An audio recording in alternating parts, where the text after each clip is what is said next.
तुम्ही बघत आहात प्रखर न्यूज. प्रत्येक क्षण, प्रत्येक घडामोड तुमच्या सोबत.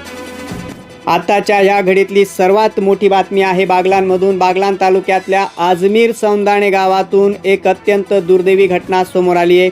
सायंकाळी 5 वाजेच्या सुमारास शेतातील कृषी पंप सुरू करण्यासाठी गेलेल्या एका युवा शेतकऱ्याचा विजेचा शॉक लागून मृत्यू झालाय. मिळालेल्या माहितीनुसार समाधान साधू पगार, वय वर्ष 36, राहणार आजमीर सौंदाणे हे आपल्या शेतातील कृषी पंप सुरू करण्यासाठी गेले असता त्यांना अचानक विजेचा जोरदार शॉक बसलाय.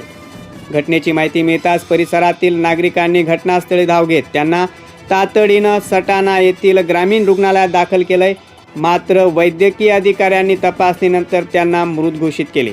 समाधान पगार यांच्या पश्चात पत्नी, एक लहान मुलगा आणि एक मुलगी असा परिवार असून त्यांच्या अकाली निधनामुळे कुटुंबावर आता दुःखाचा डोंगर कोसळला आहे. या घटनेमुळे आजमीर सौंदाणेसह संपूर्ण परिसरात हळहळ व्यक्त केली जाते.